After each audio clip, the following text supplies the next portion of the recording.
గారు సార్ వినపడుతుందా నా వాయిస్? యా వినిపిస్తుంది. మీరు కూడా పార్టీ ప్రచారంలో మీ ఫ్యాన్ గుర్తు ప్రచారంలో బిజీ అయిపోయారు.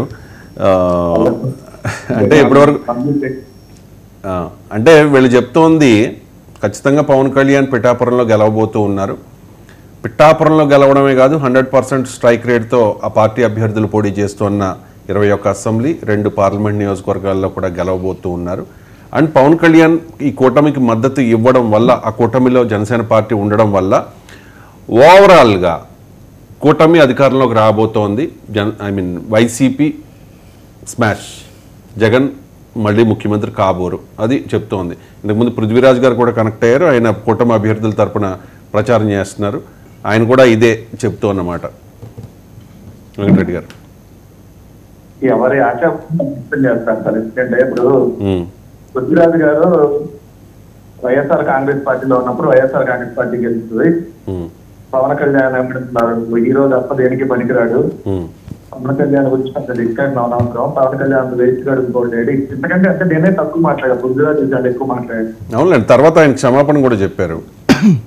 ఏదో జనసేనలోకి వెళ్ళినాక ఇప్పుడు ఇదే పవన్ కళ్యాణ్ గారు వెనక నుంచి ఆటేసుకునే పృథ్వీరాజు ఏంటి, అట్లాంటి వాళ్ళు అసలు ఎస్సీబీసీ లాంటి పదవుల్లో పెట్టండి, అసలు దేశానికే బహిష్కరించమని చెప్పారు. ఇప్పుడు పృథ్వీరాజు వాళ్ళ పార్టీ స్టార్ క్యాంపెయినర్ ఆంధ్రప్రదేశ్ రాష్ట్ర ప్రజలు ఏమన్నా అమాయకులా కనపడుతున్నారా లేదంటే మంచి పరిపాలన ఉండదు కదా. సరే, రెండోది పవన్ కళ్యాణ్ అంతకంటే ఎక్కువ మాట్లాడాడు సార్ పోయిన ఎలక్షన్ లో. జగన్మోహన్ రెడ్డి నేను ఎట్టి పరిస్థితుల్లో అసెంబ్లీకి రానివ్వను, ముఖ్యమంత్రి కానివ్వను, ఈ రాసి పెట్టుకో, ఇది నా శపథం, ఇది నా శాసనం అన్నాడా లేదా? అవును అన్నారు కదా. ఇప్పుడు కూడా అంటున్నాడు. ఏమన్నా అప్పుడు వ్యూహాత్మక లోపంతో ఆయన అవ్వలేదు, అప్పుడు వర్కౌట్ అవ్వలేదు, ఇప్పుడు అవుతుందేమో. ఏంది వర్కౌట్ పెళ్లిలో రైట్ లేండి, ప్రతిసారి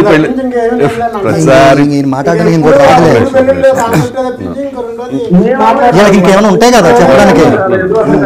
నేను ఫోనింగ్లో ఉన్నా, అక్కడ ఉన్న తమ్ముళ్ళు అన్నలు ఎవరో కొద్దిగా ఆగితే తర్వాత నేను మాట్లాడుతుంది. రైట్, ఖచ్చితంగా.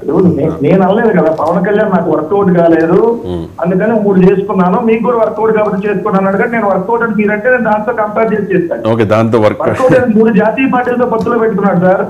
సిపిఐ జాతీయ పార్టీ, సిపిఎం జాతీయ పార్టీ, బిఎస్పీ జాతీయ పార్టీ, 3 జాతీయ పార్టీల కూటమిలో వెళ్తే ఆయనకు వచ్చినటువంటి సీటు సింగిల్. ఆయన 2 చోట్ల పోటీ చేస్తే ఓడిపోయాడు.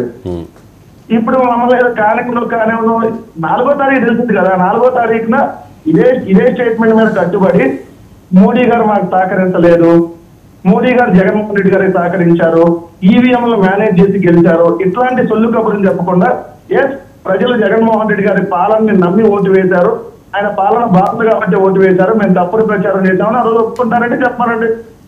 మేము ఓడిపోతే మా పాలన బాగోలేదని మేము ఒప్పుకుంటాం సార్. మళ్ళీ చెబుతున్నా, me on the record 99 TV సాక్షిగా చెప్తున్నా, మా పాలన బాగుంటే మాకు ఓటేయమంటున్నాం, మా పాలన వల్ల మీకు ఉపయోగం జరిగితే ఓటేయమంటున్నాం, మాకు ఓటేయలేదు అనుకోండి ప్రజలు, జరగలేదని అర్థం కదా దానికి.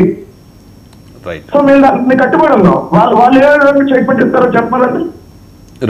ఎందుకంటే ఒక మాట కట్టుబడి ఉండాలి. ఎందుకంటే ఇప్పుడు నువ్వు రాజకీయాల్లోకి వచ్చింది ఇప్పుడు 2008, ఆ రోజు కాంగ్రెస్ పార్టీని నువ్వు మాట్లాడినటువంటి మాటలు ఏంటి, తర్వాత అదే పార్టీలో మీ అన్నగారు రాజ్యసభ మంత్రి తీసుకొని దాని తర్వాత అన్నప్పుడు నువ్వు మాట్లాడినటువంటి మాటలు ఏంటి కాంగ్రెస్ గురించి. మీ అన్న రోజు కాంగ్రెస్ లో ఉన్నప్పుడు కాంగ్రెస్ పార్టీ నాయకులు ముందేమో కాంగ్రెస్ పార్టీ నాయకులు మంచి రోడ్డు తీసుకోండి అన్నావు, తర్వాత కాంగ్రెస్ అంటావో దేశ్ బచావో అన్నావు, దాని తర్వాత చరిత్ర